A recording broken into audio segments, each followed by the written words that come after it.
friends are. But like growing up, my mom's side of the family all wrestling, and like they have a bunch of wrestlers. Like my cousin's a pro wrestler in Mexico, but still I haven't. Hey, To be honest, I feel left out. I'm not gonna lie. That WrestleMania looked crazy. Like I watched some highlights of like the Undertaker coming, and like I don't even I'm telling you, I don't even watch it, and it gave me goosebumps like watching like the Undertaker come out of nowhere with the music and all that. That was badass. I think that whole match was crazy. You knew it was going to be crazy. They were going to pull out Mhm. all the stops. So like anybody who was anybody came out for that match. Like Yeah. I'm halfway surprised Mick Foley didn't show up for that match, but like Yeah. there was so much good stuff that weekend that happened. Like Snoop Dogg was involved in a couple things, and he was good. He was on commentary. Um, most of the matches were just good. They had their lower level NXT on Friday night at Wells Fargo. Most or all of those matches were good. It's a solid women's division where, if y'all remember when we were younger, it was a lot of just like we're showing skin and doing like 2 or 3 minute matches. Now they're doing away with that. Like they've got a lot of equity across the board. And as much as I hate Triple H as a character, he really cares about wrestling. I just really wish that they weren't breading up Saudi Arabia like that. That's really the sticking point, because otherwise they're making it a point to put on a good, well-rounded show. It was dope. Yeah, no, I mean, yeah, there was so much there and so many people that I didn't expect. Like I saw like just a bunch of clips of it, and I saw like even like I Show Speed was there getting kicked over with the Oh, freaking Randy Orton that beat his that ass. dude that gif of that had me dying. Like I watched that like 20 times in a row. Like him getting like kicked in the gut and his like fuck in the cap coming off of the freaking suit. That was hilarious, That dude. was amazing. I But had never heard of that dude, and I was like, well, he did real good heel work right there, because I don't know yeah, this dude, but I hate him right now. no, yeah, he is just like I've only seen clips because he's like a streamer and he just like is the most out of pocket dude like you'll ever find and that was funny, that was funny. But we'll getting back into baseball. I mean, you know, we'll start off with the White Sox. Of course, we got our boys here, Chris and Gabe. So you know, obviously, as Miles said, not a great start for the Southsiders, but you know what? There's still a lot to talk about, and I think there's you know when it comes to you know injuries, when it comes to the way you know guys have been playing, because there's regardless of people what people say, and I'm sure you guys. I'm sure Gabe will be the first to say as well is that there's still some positives in there. I mean, you have you know Michael Kopech fitting well into his spot in the bullpen, but we'll start unfortunately with the bigger news, which is you know the three guys on the IL, Eloy, Robert Jr. and Yohan Moncada, who just went on the or is going to be on the. I believe they haven't announced it yet, but he's probably going to go on the IL. I'm assuming, right? Yeah, they haven't. I don't think they announced it, but what have you guys thought? I mean, I know there's really not much to say necessarily on the way that the team has started when it comes to the record, but how have you guys felt about how the team has played? Because look, I'm not going to sugarcoat it either. Like I this whole offseason, people were like, "Man, the White Sox might be the worst team in baseball," and I was like, "No, I don't think so." I mean, you guys forget the A's exist, and then I was like, "You forget the." I mean, the Marlins are pretty damn bad, but the White Sox just keep surprising me with some of these offensive performances they're putting that like on. It's rough, but granted, injuries, I understand that. Granted, some of the pitching they've been facing, some of these guys are pitching well. Like the Royals, for example, are looking great. Their pitching rotation is looking really good right now. So, what have you guys thought? We'll start with you, Gabe. Overall, in these first 11 games. The failure to execute with runners in scoring position has been this team's Achilles heel. The pitching staff has kept them in more ball games than not. At least the starting rotation has. Mm-hmm. But it feels as though in order for the White Sox to win these days, that they have to play a perfect game from top to bottom. And if it isn't one thing, it's another. If my pitch is on point, my offense is not. If my offense is on point, my pitching is not. If my starters are on point, my bullpen is not. If my bullpen is, my starters are not. You know, it's just it's a multitude of issues, and this team has to find a way to get in sync with one another, regardless of the lack of talent that is currently on this roster. Moreover, it doesn't help when you have your top three guys, or guys that you once looked at as cornerstone players, getting injured. And it forces fans as well as media locally and nationally to ask, why does this continue to happen? Is this roster snake bitten or what? Well, now you got to start looking at some of these players and asking, what are guys doing in the off season to make sure that they're taking care of their bodies? Yeah, guys work out, but it's a difference between working out and working out for the sport that you're playing in. And you heard Ozzie again bring up that point on NBC Sports Chicago last night in the post-game show. Overall, though, I was impressed with what I saw yesterday to score 5 runs in the first. But then at the same time, it's kind of like, well, it's about damn time, because when you have an offense that's gotten shut out 4 times through your first 11 games, that's nothing to smile about or laugh at. And it's getting to the point where, as a fan, everybody likes to make their jokes on Twitter to get by it or whatever. But like, as somebody that's really watching on a day-to-day basis, it's like, I'm trying to figure out who can I trust. I know I can trust Gary Crochet with the stuff that he's been showing, but I want to see more of the change-up feature. I know that I could trust Luis Robert Jr. when he was playing, but he's down now, and he may not be back to June. So who's going to step up? Andrew Benintendi, you the $75 million man, for working at bats. Yeah, you looked a little bit better since they slid you from the leadoff spot down to the 5-hole, but can you do that consistently? That's the thing with this team. And I want to see who the cornerstone guys are, or who will cement themselves as cornerstone guys. Because a lot of guys, let's be real, that's on this ball club right now, they're not going to be here within the next several months, if not to a year. Yeah, and I think they've even seen some people talk about, is it the training staff as well? I mean, this is something that's been going on not just this year, but I mean, you look at other teams like the Yankees. I mean, when they've had countless injuries, and they haven't stopped necessarily, but they've gotten a little better since they changed the whole training staff. Have the Yankees, so in that aspect, who knows there as well. But yeah, there has been, like I said, or like you said, with guys you can trust and see, they're kind of looking at different pieces and how they fit. But and with that, comes great opportunity with certain guys. So that's why it's fun to see a guy like Kopech get the opportunity. And I know, I was gonna say too, and I don't know if I've said this to you guys before, but I literally, I told my buddy when when Kopech was in the system, I was like, I bet you Kopech is gonna end up being like a reliever, and like he's gonna be one of the best closers in the game. And that was early. I think I said like 2020, so I was like really early on that, but like, I was like, hey, he could actually become an elite closer if this all comes together. And that'd be pretty cool. I mean, he obviously has the stuff for it, so hopefully, it could happen. And shout out Jordan Leisure too, because I Oh, got yeah? I got to mention him. They haven't utilized him enough out the bullpen. You saw him last night in a high leverage situation for the first time, put out 2 shutout innings, looked really fantastic out there doing his job. If he needs to get more innings and continue to develop, maybe he could be a potential setup guy to Kopech, if not an eventual closer once he gets his feet wet in the league. I really like what I've been seeing from him lately, not only on the minor league level, but in the pros thus far. Yeah. How about you, Chris? What have you thought so far about the start, and just again the compiling injuries and all the stuff that's going on here? I think when you put out certain chickens in the coop, that at some point they come back to you, to kind of paraphrase the phrase, and this is just the chickens coming home now. Like one of your marquee acquisitions over the offseason, John Brebbia, is out. Just for emphasis, I'm going to say one of your marquee acquisitions over the offseason, John Brebbia, is out. Eloy Jimenez is out. Luis Robert Jr. is out. Yohan Moncada, who turned somewhat of a corner in my estimation, is out.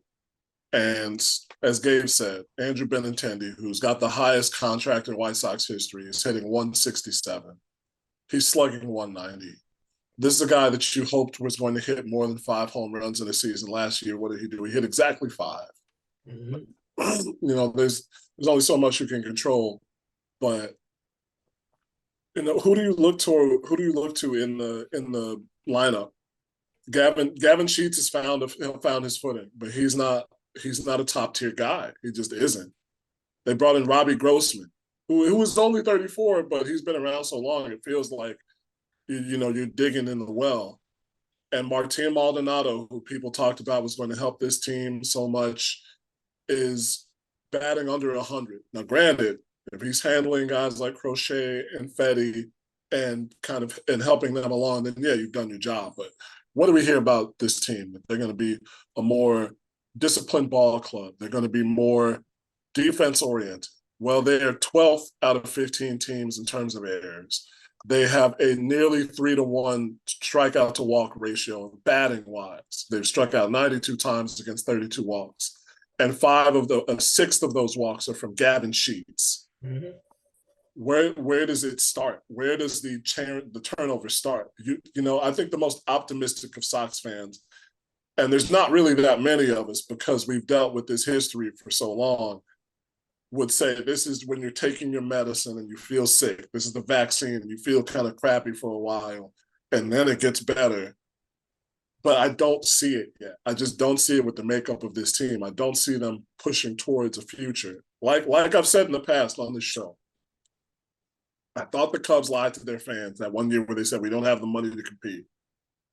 But either they realized what could happen, that they had to keep building off of their 2016 success, or they just were actually, that was part of the plan. And now what are they doing? They are in a position to compete. I don't see, with all the evidence at hand, that the White Sox are pushing down the road looking to compete in the near future. And part of that is because Chris Getz in December or January said, we will be competitive this year. This isn't a competitive team. This isn't even close to a competitive team. It's not. And it's getting to the point where, as a White Sox fan myself, as long as Chris, I'm asking myself, should I start planning to take road trips to Charlotte or Birmingham so I can catch the next generation of White Sox players? Even though I'm not going to get as prospect crazy as I used to be several years ago when they were making trades for Yohan Moncada, Lucas Giolito, Eloy Jimenez, Dylan Cease, and the like. They went on the international market and got Luis Robert Jr.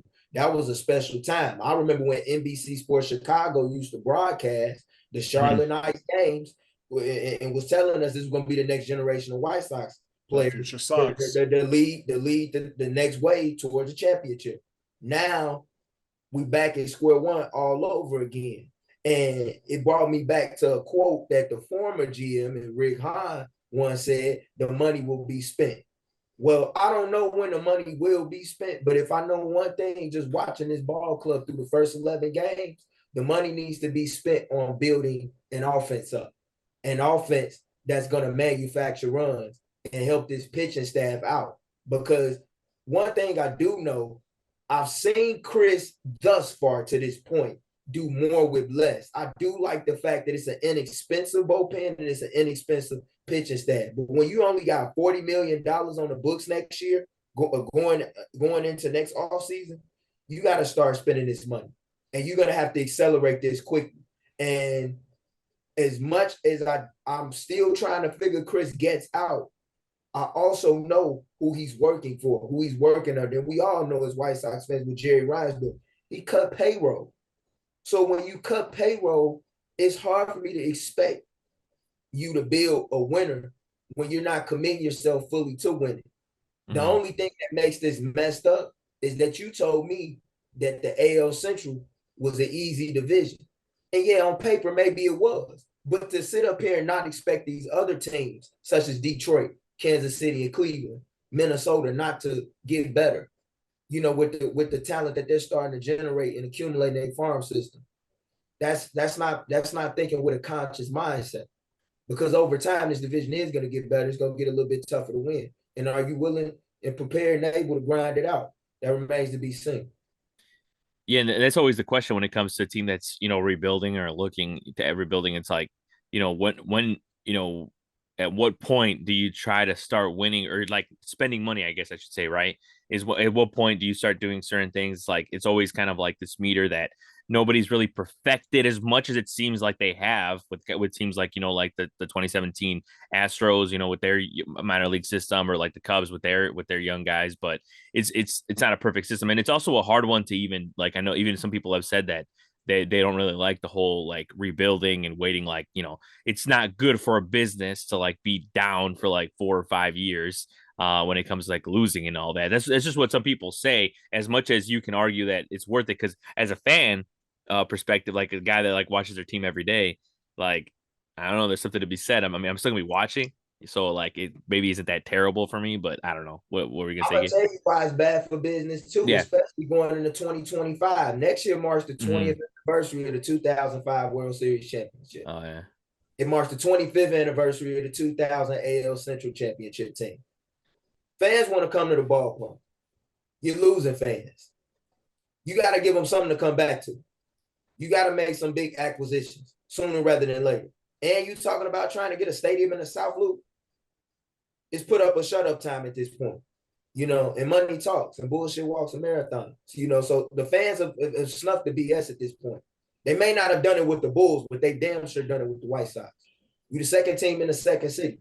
So, now it's time. Me personally, I'm not going nowhere. If anything, I'm actually kind of intrigued to see it now because you sold me on a promise and you brought me back in.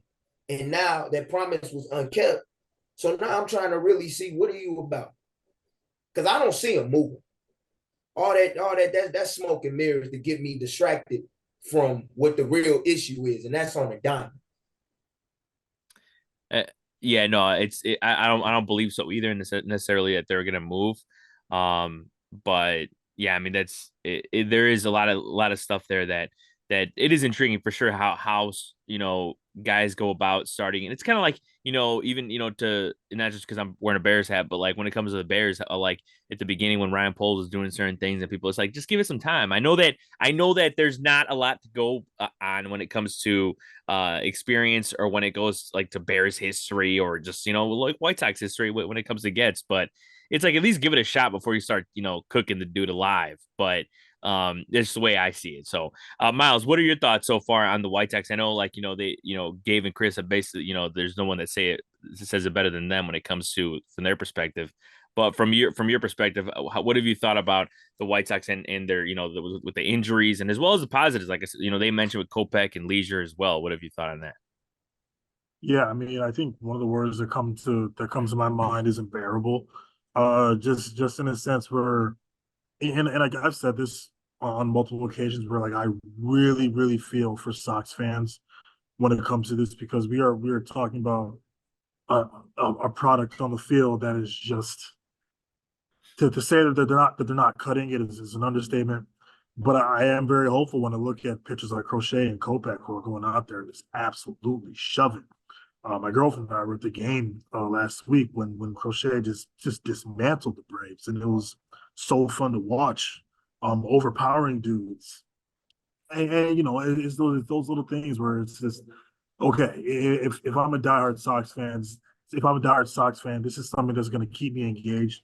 Um, Man, I don't even know, man. It's unfortunate you got Yohan down, Eloy and Luis, the White Sox big three, all going down, and like Gabe alluded to, you got your $70 million man who's hitting below 200. That's not going to cut it.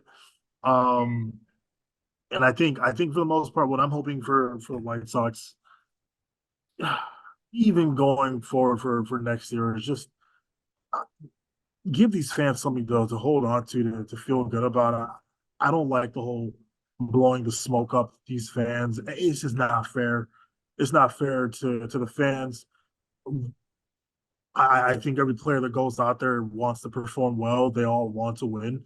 Unfortunately, they're not in the position to win. These are players that are going to get you a lot of wins during the season. Yeah, it's unfortunate, and I'd be pissed off, especially in a division right now that, in my opinion, is still up for grabs. But like Gabe said, it's not going to be that way in a few years. It's going to get very, very competitive. We're seeing that with the NL Central becoming extremely competitive now, like we alluded to in the past. I'm hoping for the White Sox. They're right there in the next 2-3 years in terms of when that division gets better and give these fans something to hold on to and stop lying to these fans. Stop. It's, I don't know. It's unfortunate. The way when they beat the Braves last week, I thought they won a playoff game.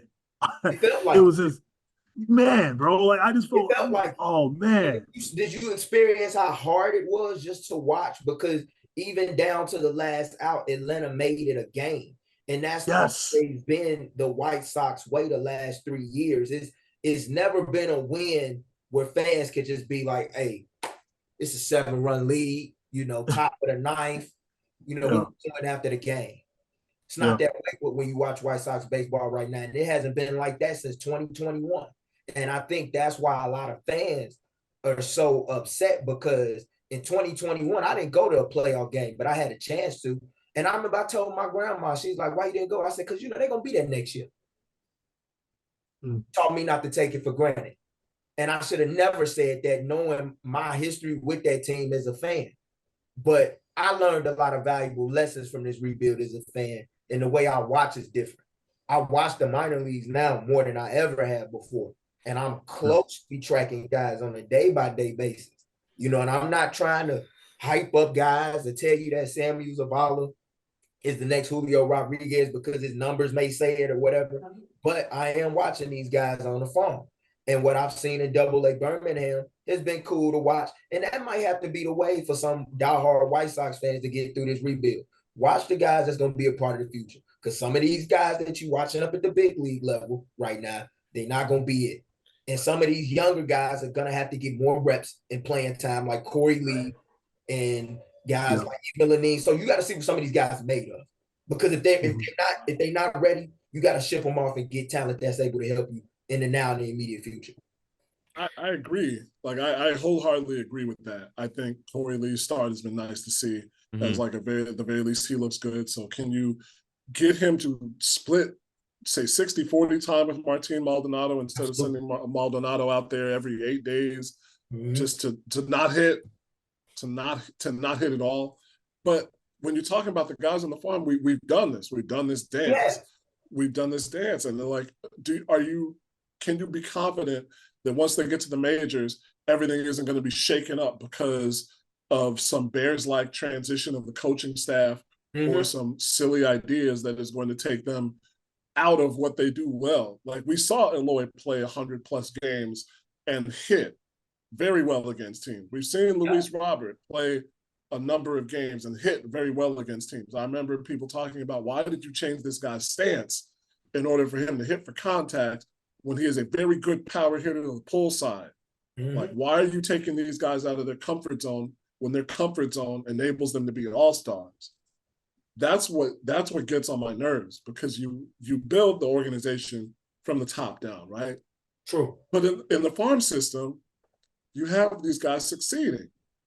So what happens when they get to the major league level? Why does some switch flip where they get all screwed up? I can acknowledge that being 2-9 is not going to make guys want to get up and go to the ballpark even early in the season. And so the mood in the clubhouse is probably just not good enough for everybody to be like trying to run through a wall every day. You know it. But I don't trust this organization right now to make good on any kind of promises. And so, Gabe, when you said like you don't think they're going to move, you think that's smoke and mirrors, I can't trust it. I don't know. Like Jerry's done that dance before too. And it took a stalled clock to keep them in Chicago, not even just at 35th Street. So what's to say that in this age where I could play baseball on my phone if I wanted, that he's not just going to say, you know what, fuck it. We can go down to Nashville and get the bachelorette parties, or we could go down to Charlotte. We could just put the team in Charlotte and have everybody go on those winding ass roads to what is to say that he won't? I don't know. But at the age of 87, to be making moves like that when you on the back nine and you got another team in this city, because let him move the White Sox up out of here. I could tell you right now, I'm not going to Madison Street. And I know it'd be some other folks that should probably do the same thing. Like, I don't care about them 6 banners no more. And I was born in the 90s. That don't hold no weight with me anymore at this point. Like that may hold weight with all the older guys, but like at some point, like you done made enough money in this city. And to sit up here and tell me you're gonna lead the third largest market, even though you may not have the lion's share of it, the share that you have is much bigger and more vital than what you would get in that. That's all I'm saying. I'm not never gonna rule it out completely, but that's just how I feel about it. You know, like I'm not telling White Sox fans, oh, trust in the development, especially when no development on the player development side has been shown. I can't tell White Sox fans what to trust. All I'm saying, I'm just looking and I'm paying very close attention from a top-down point of view and standpoint. That's all I really can do. And I'm trying to see who's going to show me. Because if they don't show me, then I got something to point to. Yeah, and you know what, you guys, and you mentioned it, as you mentioned the minor league system, and you're maybe taking trips to Charlotte and all that. It kind of leads me to what I was going to ask you guys too, as well as Ozzy mentioned too on the show the other day, talking about how they should bring up Colson. They should bring Colson up so he can suffer up here. That's what he said, quote, suffer up here. Now, and I kind of want to get you guys' opinion because like I understand that there's a negative there's a negative to that, right? There's, a player can get discouraged, playing with a team that's not having success. But is there anything that any positive from bringing up a kid like that in an environment like this? The only reason I ask that is because he faces major league pitching every day. And with a guy like Colson Montgomery, he does look like he's the real deal. But I do understand there's a double-edged sword. But like, what are your exact thoughts on on Ozzy's comments and saying maybe bring a guy up like Colson at this stage of his minor league career? If I'm Chris, I ain't doing it. Not Mm-hmm. right now. Not right now. I don't need this kid getting vilified by his fan base. I got to protect that kid. And not only that would be the reason. The White Sox have had a history of rushing prospects up. We did it with Gordon Beckham. We did it with Andrew Vaughn. We did it with Joe Creedy. If you want to know the truth, I was inside the doors when they did it with Joe Creedy, and I knew a lot of people that wasn't for that, but they pushed him up, and he was a prize prospect in the White Sox organization, and he came up at a rather young age. Like if he is ready to go by July 1st, okay, cool. If you want to push it into September, I'm fine with it. But I don't want this kid coming up here right now, especially when he is going to be asked to be the savior of this ball club. It's a lot riding on this kid from the moment he arrives, no matter what. But to do it right now with the start that this ball club has gotten off to, that would be a tough spot to put that young man. I think he's shown and displayed a confidence that he would be able to handle it, but still, I just wouldn't do that for the sake of the kid. And to show this fan base, if I'm the general manager of the White Sox, if I was in Chris Gill's shoes, that I am different, as he stated that he was when he got announced, as the GM of the ball club, and they had the press conference for him, the opening press conference for him last summer. Yeah, no, I definitely see where you're coming from, Gabe, because I know, like I said, there's I probably, when you break it down, there's way more negatives when it comes to this situation, like bringing up a kid in this environment. So, and from fan bases, like all over Chicago, I definitely understand what you're saying about them vilifying this kid in the way that they portray certain guys and the way that they just assume on guys without even, not even knowing them a little bit before they even seen them play. But Chris, what about you? What are your thoughts on that on Ozzy's comments of bringing up Colson up or just any of the guys that they have out there? Because obviously, like, we mentioned Noah Schultz, Drew Thorpe, all those guys that are going to be up, and hopefully delivering for the Sox sometime in the near future. But what are your thoughts on that overall? Ozzy might have been playing that one Metal Gear Solid game with that quote. That's the only thing I can really think of. So why are we here? Just to suffer? That's how Sox fans feel right now. Like don't let that. How old is Colson Montgomery, Gabe? Is he 24? I want to say about 23. He's 22. No, don't. Yeah, don't let. Yeah. He a young. Don't let that kid get older than he has to right now. Don't let him. Don't put those extra years on his head already. Like bringing that man up right now, when Sox fans are the most pissed off that they have been probably since 2012, when the team is just absolute ass water, when the organization is in a quandary of what to do with itself. Don't bring that man up here. Let him stay out in Birmingham where it's warm, where he can go watch, he can go drive to Alabama and watch football if he feels like it or something like that. Just don't do that. Like there's no point. There's He's no gonna point. be up here by the end of the summer. I don't have no doubt in my mind, but I do think Drew Thorpe needs to be the first guy up here if he continues to pitch at the level that he's been pitching. And then Nick Nastrini, and I think he's gonna be one of the last guys, at least for the 2024 crop of guys that come up. But just mainly like Montgomery is not going to save your season. He's not going to save this season. He's not going to save next season. I don't think he is a transformative guy on the level of, say, a Harper or Strasburg or Acuna to save any team's season, to put asses in the seats on a consistent basis. Not in this era currently of Major League Baseball. He's a good ball player who's developed. Let him be a good ball player and continue to develop in the minors the way that you're supposed to do. Get something right. The organization just needs to get that right. If you bring him up in, I would be cool with August, as much as I've talked about kicking the can down the road and I'm not sure, that would at least show me that they have a semblance of sanity in terms of a plan. Like, we are not going to take this kid, unfinished product, and bring him up to the major league level to see guys who are deliberately trying to put 5,000 RPM spin rates on their fastball every night. Don't do that yet. It's not the time yet. That's all. No, I agree with you, Chris. I definitely see him coming up. I wouldn't be shocked if he came up 1st of July, but like definitely not right now within the first 3 months of the season. I'm not with that right now. Yeah, I mean, yeah, I trust me, I definitely see where you guys are coming from. I mean, that is you guys put it better than just bringing him up here and like and it's true, Gabe, and you mentioned he will be up here sooner rather than later when it comes to this season and all that. But Drew Thorpe is a guy that I definitely do, I do want to see he's having good, success early on here. Season's young, but hopefully we see him. But Miles, as from a player's perspective, obviously you're still playing baseball right now. How do you feel about, like, if you were to come up from in a team and join a team where, like, the environment from a fan base perspective, and there's a lot of losing, like how does that affect like a player in general? How do you see Colson Montgomery's situation with the White Sox? I think it depends on the player specifically. I know for me, because I'd be so invested into everything already. I'd be very invested into the state of my teammates, invested in the state of the fans. I would definitely feel that pressure. I would definitely kind of feel the sort of like the sourness coming on, going on around the organization, around the stadium. It's really not the best environment to come up in if we're talking specifically about the White Sox.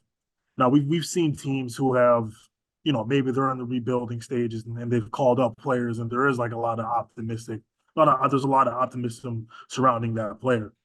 If I'm coming up on the White Sox, I'm probably going to be very informed on what's going on, and so, I would feel great about getting called up to the big leagues. I'd be very excited, but I would also be a little bit nervous about kind of the unknown in terms of what is the first half of my career gonna be like? Am I gonna stay here? Is this team gonna deal me in the next 3-4 years if things don't go well? Is the fan base gonna blame me? Who am I gonna let down? There's already so much pressure in terms of you don't want to be another one of these players that were brought up by this organization and, hey, this didn't work out and now I got to deal with the backlash or I got to feel guilty. There would be so many things going through my head. I would just do my best to go out there and play baseball and make as good of an impact as I can, and I think that's what a lot of these young guys are going to try to do. Obviously, the White Sox are a little bit of a different case. Same thing with the Athletics right now. I wouldn't be surprised if there is a little bit of kind of like a spoiled feeling towards it in terms of, like, I'm very thankful to be here, but I'm also very aware of the scenario that's going on right now. So that would be me. That would be me. I'll just go out there and try to kick butt every single day. I hope he got a great PR team, because in a city like Yes. Chicago, you need it. With fan base like in this city that's looking for a winner instantaneously, you need it. It is very important in this city. I don't care who you are, politician, athlete, whatever. It's very important to say the right things, because when you don't, people remember here and they do not forget it.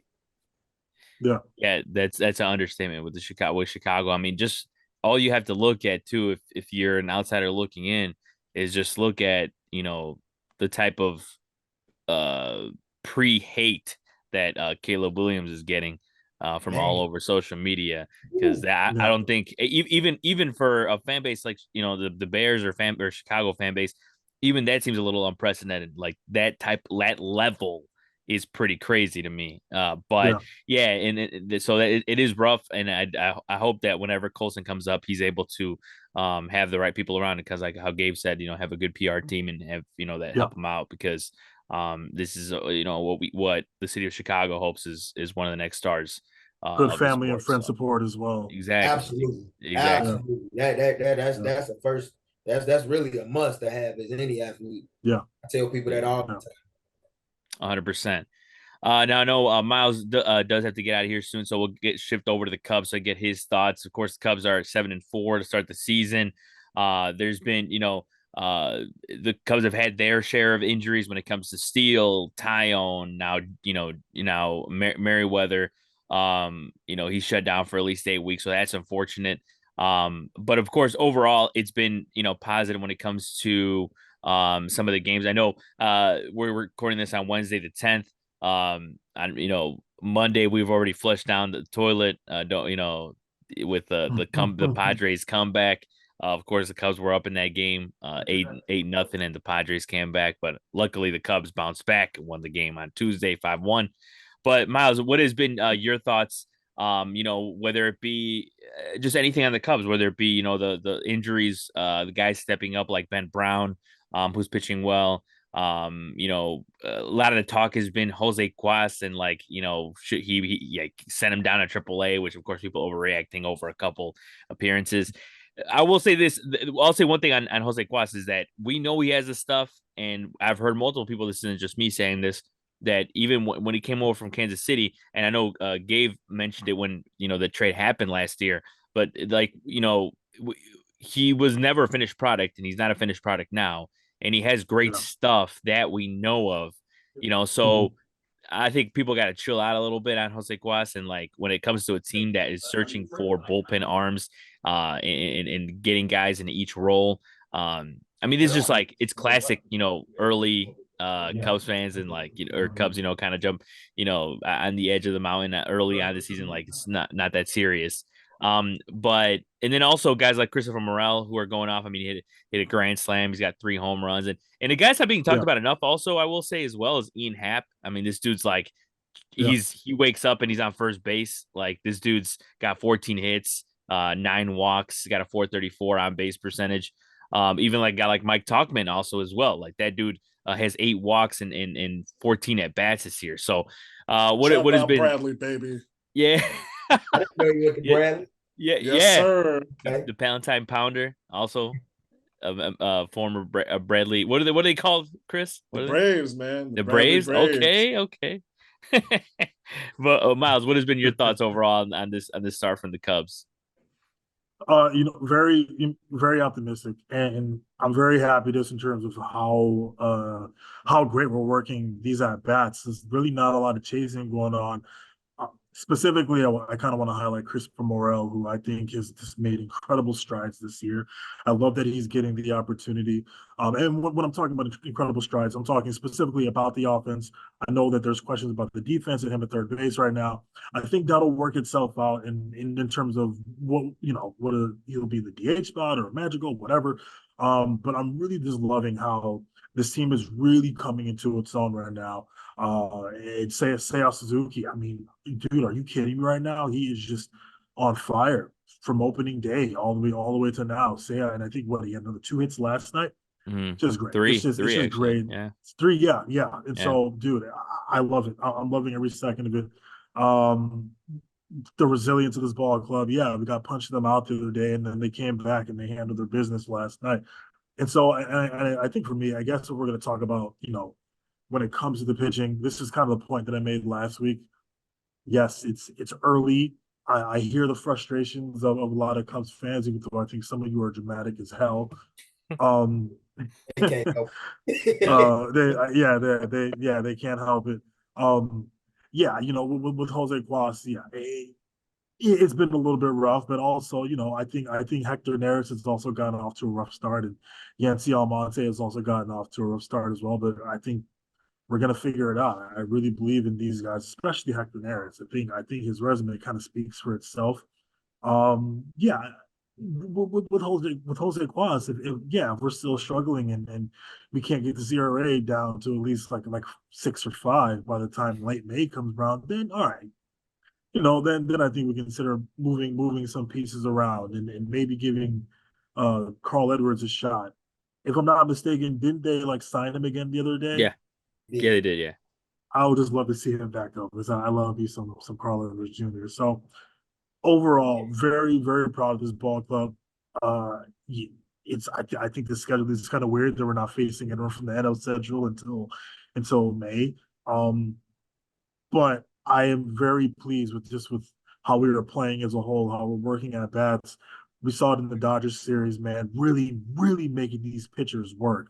That just says a lot about this ball club, and you know, I say this every year.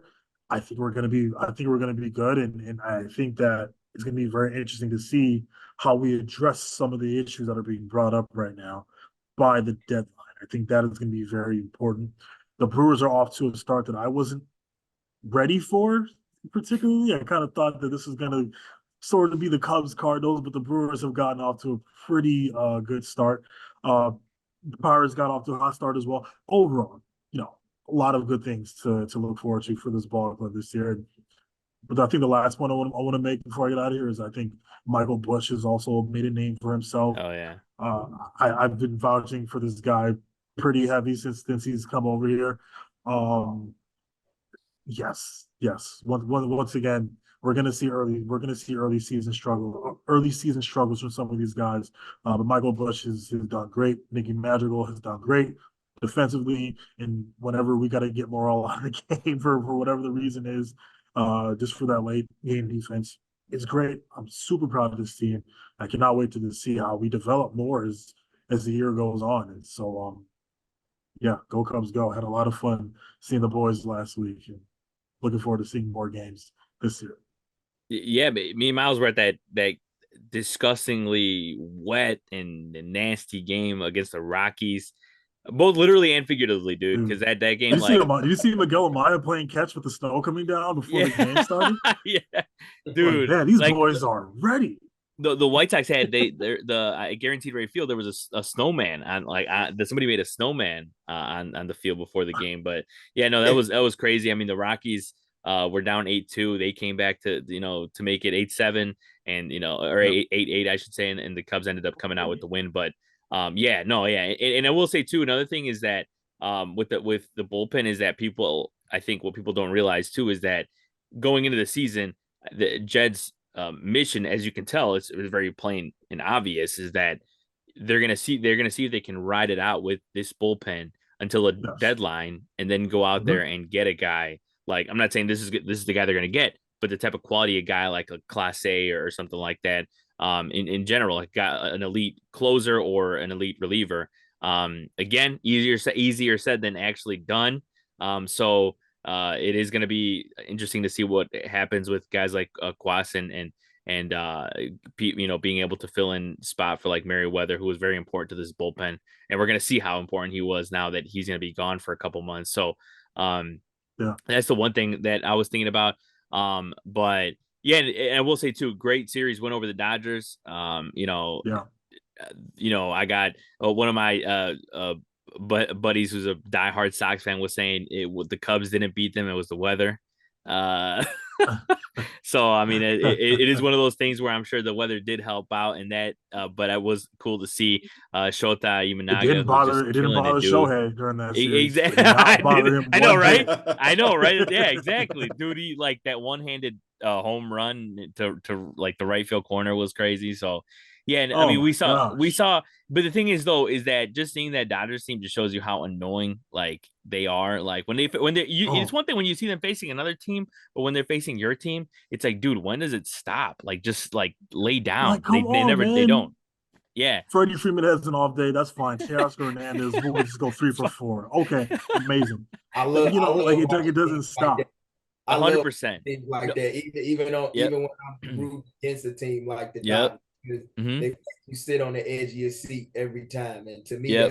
that's what baseball is all about. That's Yeah. kind of reminds me of when the White Sox was playing Houston. You know, you could never Hmm. sit down easily, knowing the heart of that order. Yeah, exactly. And it's the thing, like I love watching the Dodgers play, just not when they're playing the Cubs. And that's like it's just they're relentless. And even like now they're playing the Twins. I mean, Max Muncy just hit a shot into right center for a home run. So like they're just it doesn't matter. They're just an endless lineup. But Gabe, what has been your thoughts overall? I know you said you caught some Cubs games over the past week. What have you thought about the Cubs start as well as their injuries and how they're dealing with this bullpen? Because as I mentioned before, I'm like you guys saw Quas even before he was traded over to the Cubs when he was on the Royals. So what have you thought about his struggles overall as well? I mean, overall, it's rough. I like the way that they're starting as a team, though, right now. I mean, to take 2 out of 3 against the Dodgers, even though it was an early season series and the weather wasn't what it will be, in the summer months, you take advantage of that. And they did. And that was a big statement series. I felt like in a good measuring stick of barometer to see where they at early in the season. You saw Cody Bellinger, taking a lefty deep. That's what you like to see. And that offense has been playing and clicking on all cylinders. The thing that's concerning though, when it comes to taking that next step as a team, is when you see your team blowing 8-run leads. And Mhm. with the bullpen being at the level that they are right now and not performing up to par, I don't put the struggle solely on Quaz. Mm-hmm. I put it on everybody in that bullpen. Guys got to step up. And Yeah. I know Jed said that he wants to wait until the trade deadline, but I always felt like he was playing with fire when he did that. And I Mm-hmm. don't know if they necessarily need an elite level closer as much as they may need an elite level setup, man. Because Alzolay, for the most part, when I've watched him pitch, he's done his job. He's been able to hold the fort down for them. I just think that down the stretch, it's gonna come down to pitching with him. The starting the young arms, you saw Ben Brown give him a hell of an outing last night. Jordan Wicks pitched rather well against the Dodgers in Game 2. I like what I'm seeing from those guys, and I know they're gonna have some other guys to come, like Kay Horton and the like. But they got to get that bullpen right if they really, really want to take that next step, in my opinion. But I like what I've seen from Morel. They really should be going for a sweep right now against the Padres, if you ask Yeah. me. But nonetheless, they playing good ball right now. But in that division, with the talent that's in Pittsburgh and that talent that's in Cincinnati, is not going to be easy. So it's good that they're getting off to a good start, because the going's going to get tough when they start facing these central opponents coming. Yeah, I mean, we talk about, people talk smack about the Central in general, not only just the National League with the AL Central, but some of these teams in both the AL and National League Central making the division look really good right now. I mean, you got from the NL Central side, I mean, the Pirates are 9-3, the Brewers are 7-3. Like everyone in the NL Central is either at 500 or above 500. Yeah. Of course, in the AL Central, just the Twins and Sox, but literally the Tigers, Royals, Guardians, all those teams are a few games over 500. So, yeah, they're playing well, and you're right, Gabe. It is important to start off strong. And that Pirates team, I mean, man, I mean they're playing good baseball. Literally probably the only thing that's been inconsistent with them has been the closing spot for them, David Bednar. But I'm personally not worried about that because I know people have been talking about David Bednar. It's like I saw his teammates stand up for him yesterday. Not I even saw that, worried. man. That was rough for me to see, even as a Yeah, fan, because that dude cares about Pittsburgh and just yeah. following the story and whatnot. I have him on my fantasy team actually, and I kind of had to Oh, bench, but I think he'll be fine. yeah, he'll be fine. I mean, with guys like that, I mean, he is an elite closer. Like that guy, I wouldn't be worried one bit. And you mentioned with Alzolay, I think if anything, I'm not giving. I'm by no means am I like saying like don't put this guy as a closer or whatever it is. But I feel like ultimately, I feel like he might be better off as a setup man. I think that's why I see a closer. But I'm not mad at him being our closer. Like I'm not. Some people are saying, "Oh man, he's not a closer." Like whatever. It's like, dude, we really have only seen him as a closer for like technically a handful of months, even that. So still give him a chance, and we'll see how good of a closer I think he is by like July or August. So Chris, what has been your thoughts as well on the Cubs start and just overall their situation right now? I think they're in a good spot. I know I said the same thing the last time I came on, but I think they're in a good spot. The hitting is doing okay. They're in games that you wouldn't expect a team, even this early on. I don't think they're playing over their heads Mm-hmm. offensively. You could ask more from the relievers. Jose, the interesting thing about Jose Cuas is that he wasn't that good with Kansas City, where they were Mm-hmm. building a pretty solid pitching staff. And so then you bring him into the Cubs, and I don't know if they saw something in him that they expected to turn around, come into a better team. But I don't think that you I don't think you lose much if you either send Jose Cuas down or try and flip him for something, because we still have. I like Alzolay closing games. I do. I think that he's not proven himself to be elite yet, but I don't think that he is a flash in the pan just based on his numbers. Like his hard hit percentage is good, his exit velo is good. The one thing I think is down is his ground ball to fly ball ratio isn't as Mm-hmm. good as it was last year. And I personally like closers who get ground balls rather than try to strike everybody out, because I think you leave pitches up that way. Mhm. I like Alzolay in the closer spot. I think he'll do fine. And so I think that the Cubs are, one, drawing people to the ballpark. Two, they're giving them a reason to stick around. In my heart of hearts, I wish it was not the case, but they're a quality ball club. I think anybody, like Miles said, if you're going a little nuts right now, just get some Sanka, stop drinking the energy drinks, cool out. Cool out. It's early. It's early April. I was watching wrestling. Jim Ross came up and got some throwback non-caffeinated drink references up in there. But it's April 10th for real though. Yeah. I think everybody with the quick takes and MLB Network, everything's coming at you all the time. Yeah. Sometimes people forget it's a 6-month season. You have 6 months to this. Oh, Relax. Mm-hmm. Yeah. I tell people one that of these do episodes I'm NBA gonna too. read off. Yeah, and by the way, one of these episodes I'm gonna read off some of the stuff that I'm seeing in this group chat that some of the Cubs fans are Oh, saying, please and I'm do. like, homie, you need to relax, bro. They gotta get some bro, hobbies. we're They gotta winning. get some hobbies, Yeah, man. bro, we're winning. Like we're good. Like, we're fine. We're not even like. Are you? I don't know. It's just crazy, Exactly. man. There are some organizations that I understand, and for us, I'm like, are you kidding me? Like, one of the most healthy organizations in baseball. It's crazy. Don't tell them that everybody got that all or nothing complex, man. I told Yes. you, instant gratification syndrome. That's the new epidemic. Yep. Well, it's a lot, man. There's too much of that going on where you can pick something up and get what you want. Streaming, Yeah. phones, tablets. That's why I really like. I always tell people, like, if you want to really get into baseball, turn the radio on. That's what you need, Yeah. because then you get a full experience that you have to engage with, and somebody's not just giving you something to satisfy the dopamine receptors in your brain. Pat Hughes, you're a legend. Baseball on the Yeah. radio is like grilling a steak for yourself after having marinated it for a couple of hours and then sitting down to eat it. You take your time with it. That's what's good about baseball. You get to take your time really taking all that in. Yeah. If you get a bad steak like the White Sox, then you're like, at least I had a steak, I guess. Chris, I'm going to need to quote that later on. So you just write that down and send it to me. Bro, I got you. I'm gonna hit you up on Instagram. You got to put that on a t-shirt right there. Exactly. And we'll get into the rest of Major League Baseball now. And of course, like I mentioned, Jackson Holliday has finally been called up. I mean, this dude, it feels like just yesterday that he was drafted, to be honest, and now he's going to be in the big leagues. And I mean, he's been killing it at every level, so it's deservedly so. But they're playing the Red Sox or the Orioles, so it just makes the rich richer.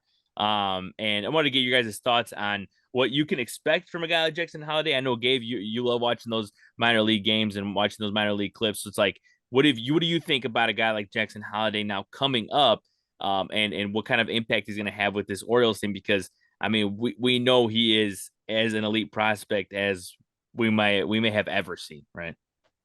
Yeah, I mean, as much as I hate to say it makes me feel old seeing him watching his father when I was a teenager in high school, it's kind of cool. You know, you see the clips Yep. of him when he was a young kid, hitting the ball at Coors Field, you know, tossing it around, and Buster Olney saying that Matt Holliday's son is going to be a future All-Star Mm-hmm. years before he got drafted. And now you see him coming up and whatnot, playing on a red hot Norfolk AAA team that might be one of the best AAA teams I've ever seen. And I'm not bullshitting when I say it. Because they put up like 26 runs last weekend. But in one game, Damn. and Heston Kjerstad had 10 RBIs. It was in the barn box in Charlotte. And I caught that game. And it's something to see with Jackson. I like that he's mature. You can tell that he's the son of a pro by the way he goes about his at bats and conducts his business, not only just on the field but off the field.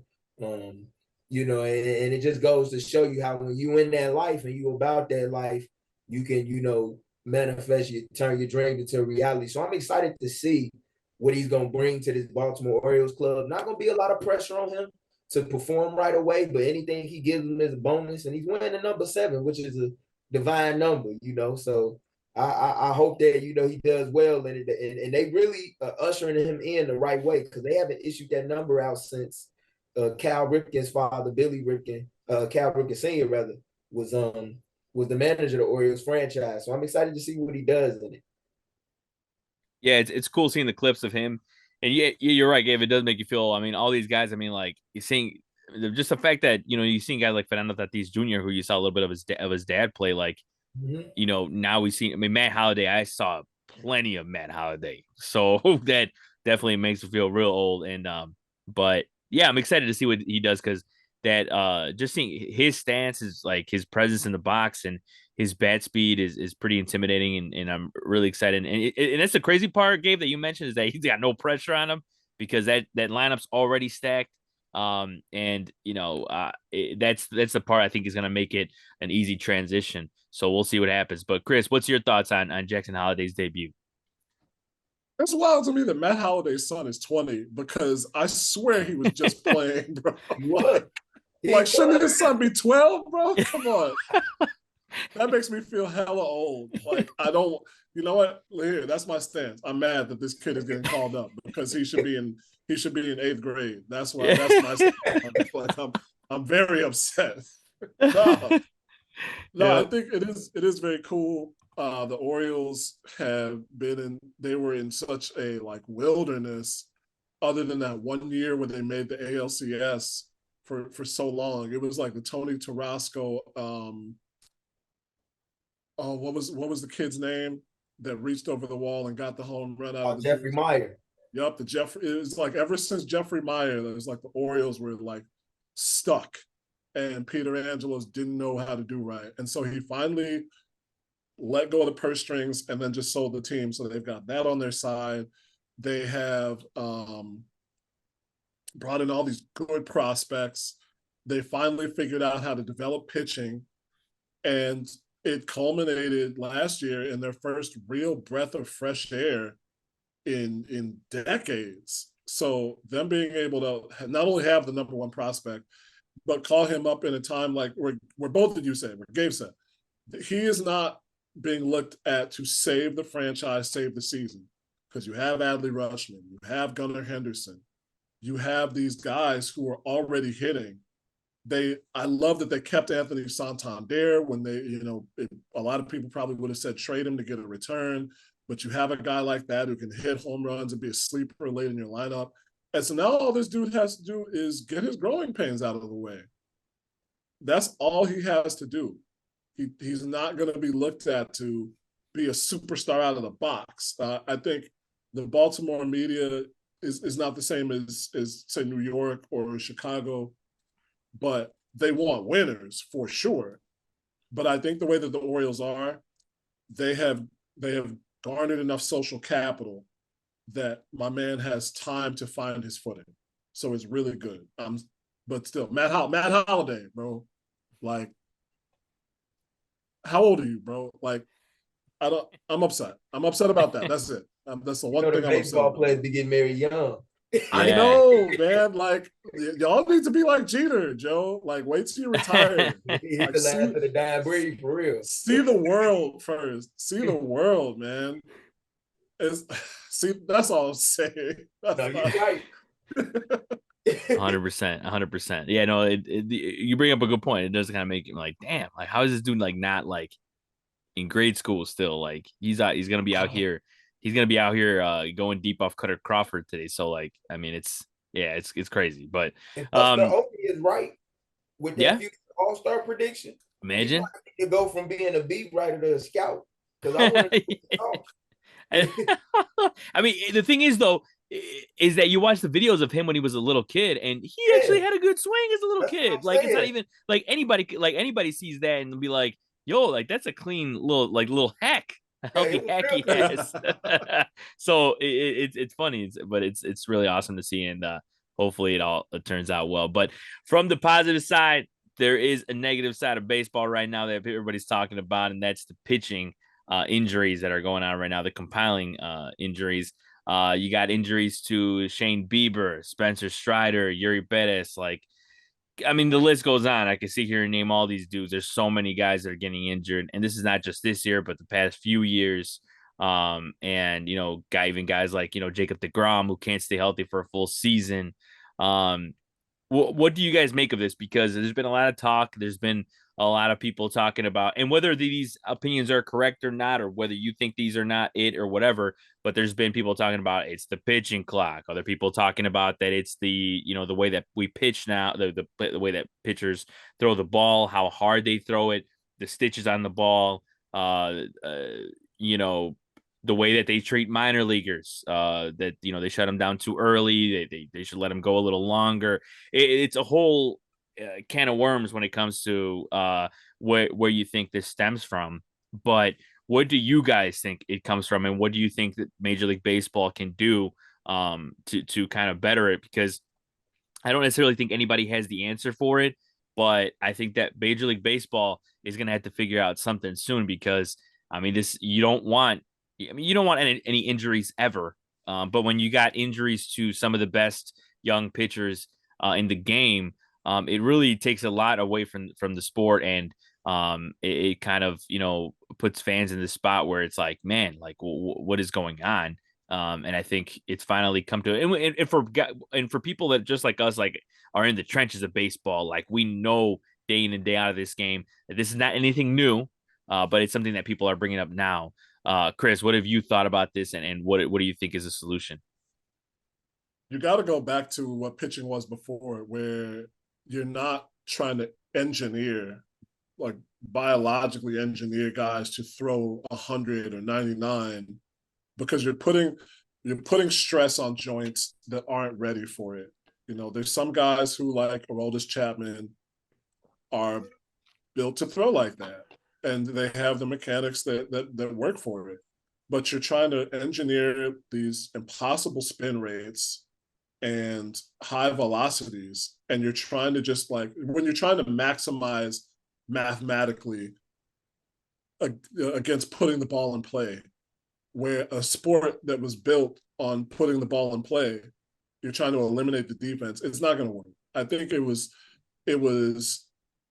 a very technologically focused approach on a biological sport that is not necessarily the same as, say, if you compare it to the other analytics driven focus in basketball, which is to shoot more 3-pointers.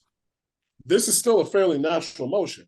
So even if you try to build players up to shoot harder, to be able to put the ball with more force on this angle, you're not necessarily going to take them out of the game because your shoulder is used to being able to do that.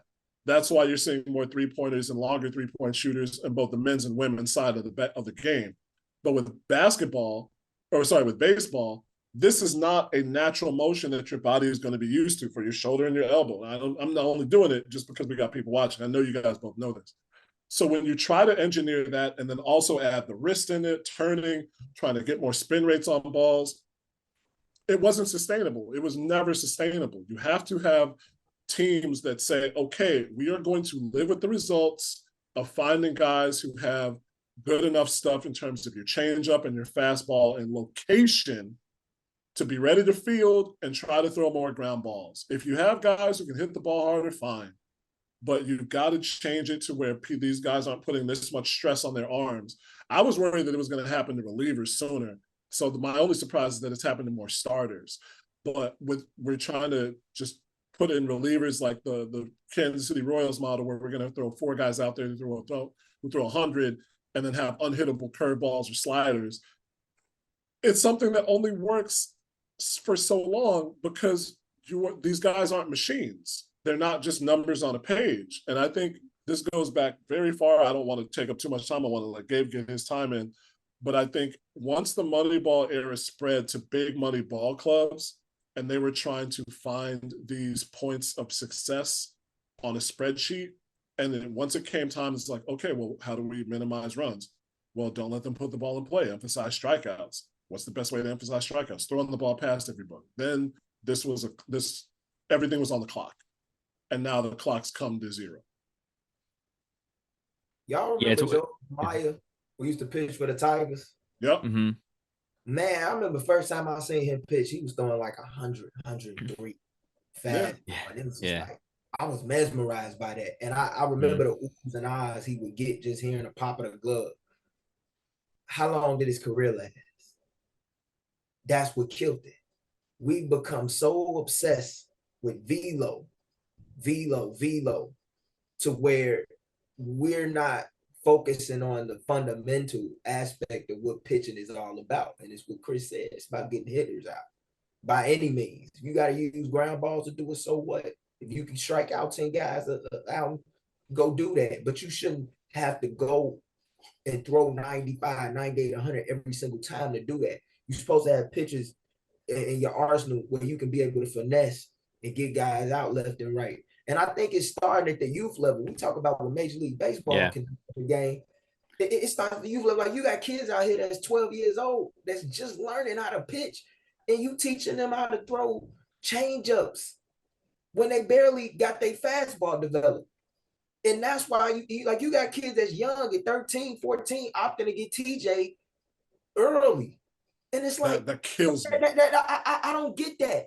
I don't get that at all. And you got more guys getting this TJ surgery twice now than ever before. You know, after you get it the first time, you can come back. Your success or percentage rate of you coming back is real good. But once you get it a second time, it's hard to come back from that, man. Like, I was just listening to Michael Kopech last night talk about velo, and I know his pitching is predicated upon his heater with the 4-seam fastball and whatnot. But what are you going to be able to do when that's not working? What happened to pinpointing your pitches and locating pitches? Like, you take the minor league pitcher of the year and Drew Thorpe, a guy that I've been tracking long before he became a Sox prospect when he was with the Yankees. Everybody talks about how he doesn't throw 95 to 100. He only throws 88 to 92. But every time I see Drew Thorpe, he getting guys out. And he has a bevy of pitches that he can go to. That's what made Mike Mussina a Hall of Fame. That's what made Greg Maddux a Hall of Fame. And I hate to be that guy that, like back in my day, but like, it's guys that have shown you the blueprint that you don't have to throw heaters or fastballs that's 100 plus and pop the gun every day just to be an effective pitcher in the league. Yeah, and there's still guys out there, even now, like as you mentioned,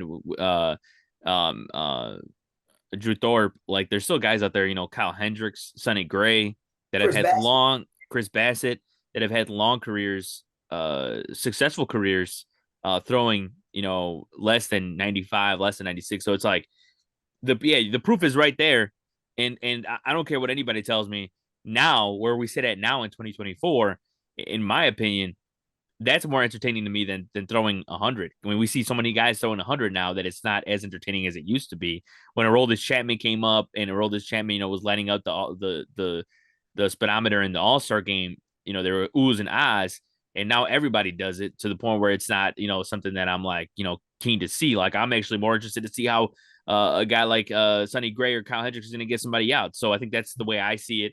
And I mean, I don't see it going anywhere, unfortunately, Gabe, to be honest with you, when it comes to like guys, like those kids that are being taught to spin and all that, because they were talking about MLB Network. They had a little bit of a roundtable talking about it, and it's just at the end of the day, it's how can I be higher on this list of prospects of these of for scouts. It's how I can make to the big leagues and all that. And it's kind of sad because at what cost are you doing it, right? At what cost are you, getting Tommy John at 13 years old? And I think it was Dan O'Dowd that said that in the future, it's going to be normal to get drafted as a pitcher and already have one Tommy John under your belt. Like it's just everyone's going to be getting their second Tommy John by the time they get one in the majors.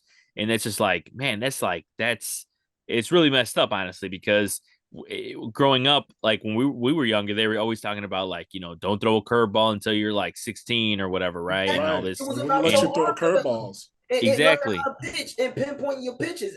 And I understand Mhm. that these scouts are looking for velo, but that's who I would really want to speak to about this situation with the scouts. Like, when did it become all about velo Mhm. and popping a gun and making the catcher's glove pop? Because that wasn't what pitching was about when I was coming up. And to me, that ain't what pitching ever been about. Mhm. It's just like I feel like when it comes to baseball, the scouts and front office executives, we getting real lazy when it comes to finding talent. We don't go to the hidden gems and seek to tap in to the unfind resources that with a little bit more coaching and development, they could be just as good, if not better, than some of these top prospects. No disrespect to them, but it's just the truth. It's just about the opportunity that you had to play the game amongst the best of the best. That's what I'm saying. Like, they're trying to like engineer pitchers rather than Yeah. finding people who have the talent to pitch, because it's just like, well, it's cheaper. Like Gabe, you said, it's easier. It's easier to have a guy say, hey, we think your son is tall and he's got a good arm already, but if he has Tommy John surgery, then he'll be able to throw harder. And the guy's like, cool.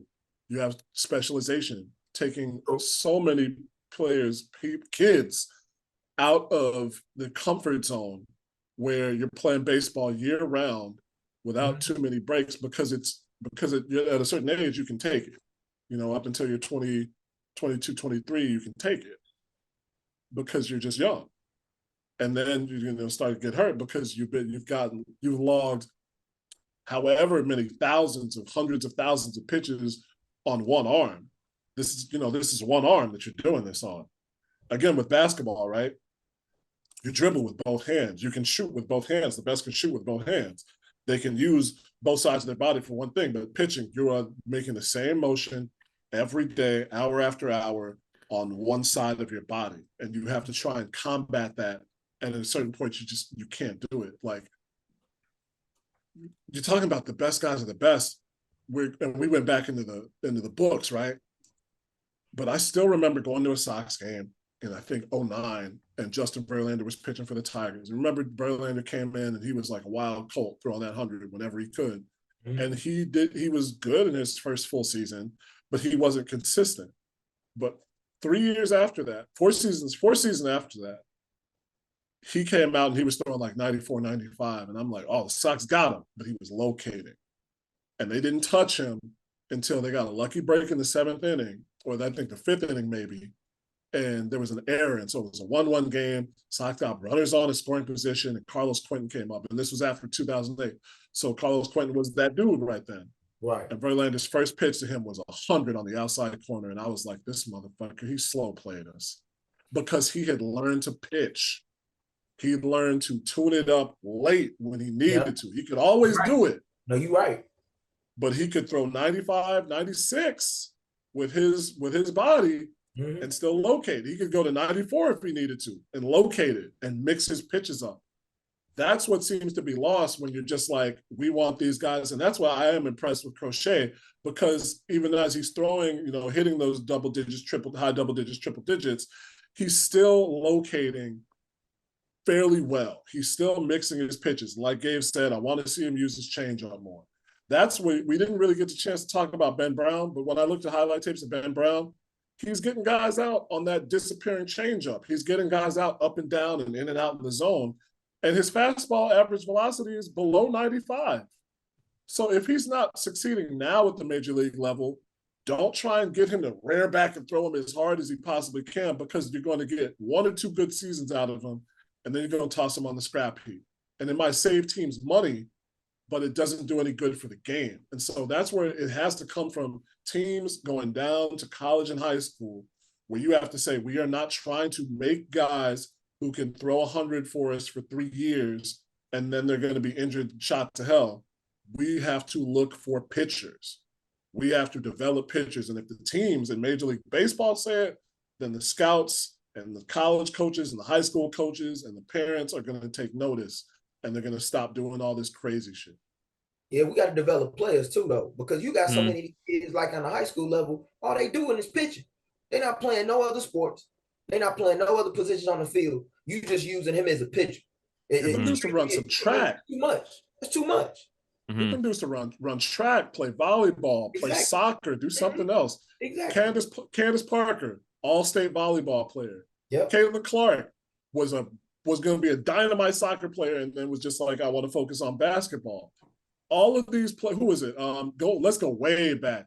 Will Chamberlain, volleyball. Jim Brown, lacrosse. Yep. People who got to the top of their fields played other sports. Specialization is not good for anybody but your parents' pocketbook. I'm telling you. I will say that as a person with no kids, and people out there who watch this who have kids, don't do that. Don't do that to your kids. Let them see the earth. Let them explore. Yeah. If you get to the point where it's like high school or after high school, and they say to you, I just want to do this, and you have a long talk with them and say, hey, you're good with this, you're good at that. But if you want to do this, that's cool. But before that, let them explore, man. Let them try and do more than just one thing, because it's too much stress, and they just cannot. It's inordinate to say somebody can handle that level of stress for that long and not break down. Now you got to. Andre Iguodala was an all-state triple jumper before he became an NBA player. A lot of guys don't even know that. Like it's cool to be a multi-sport athlete, and I don't know what it is, but when you specifically have a player playing in just one position, when he can play multiple positions and he's developing, let that kid develop. Yeah, and I think too is that what people don't think about, and that's in anything now that you think about it, right? Is versatility in anything, whether, we always talk about it in jobs and careers, and, because versatility opens up options, and I think that's what people don't realize, that, and they just want to, oh man, just go all out on one thing, but then you go all out on one thing, doesn't work out, then where does that leave you? And it's like, well, so it's one of those things that people and scouts and coaches and you have to unlearn, and just try to have guys be more versatile and have, but at the end of the day, it's just like, unfortunately, this might be the turning point, because it's like guys are going to have to get injured for people to realize, that certain things are wrong with, the way that they're developing pitchers. And it sucks, because, there's so many guys out there like a Spencer Strider, and I feel like people haven't talked about enough the injuries that have happened to the Rays, to the Braves. Like what's it to it? How does that come about, that there's so many injuries to a couple or a few teams that have a lot more? I mean, you look at the guys that the guys like Kyle Wright, Michael Soroka, who's on the White Sox now. It's like, there's so many guys that are just in the big leagues right now that have just been, their careers are just defined by injuries. I mean, even Tyler Glass now, granted, he got his contract, he got his payday, but I mean, we haven't seen him pitch a full season, in forever, and let alone any time in his career. So, yeah, I mean, this is going to be an ongoing conversation throughout the whole season, and I think throughout the next couple of years, because there definitely has to be some kind of change with the way that, people are, developing pitchers and all that. So, but I think we'll leave it at that. I want to thank Gabe and Chris Pennant as well for coming on. You can see more of Gabe Wilkins on his podcast, The State of Gabe. You can see more of Chris Pennant on the CHGO Sky podcast, as well as the Skyhook podcast. And I want to thank Miles Porter as well for coming on. For everyone watching the At Bat podcast presented by War Media, thank you. Check out all our other content, like the Bears Den, as well as Slam Society, where these guys talk about WrestleMania and all that. Check that out. For Saul Rodriguez, hope everyone has a great week.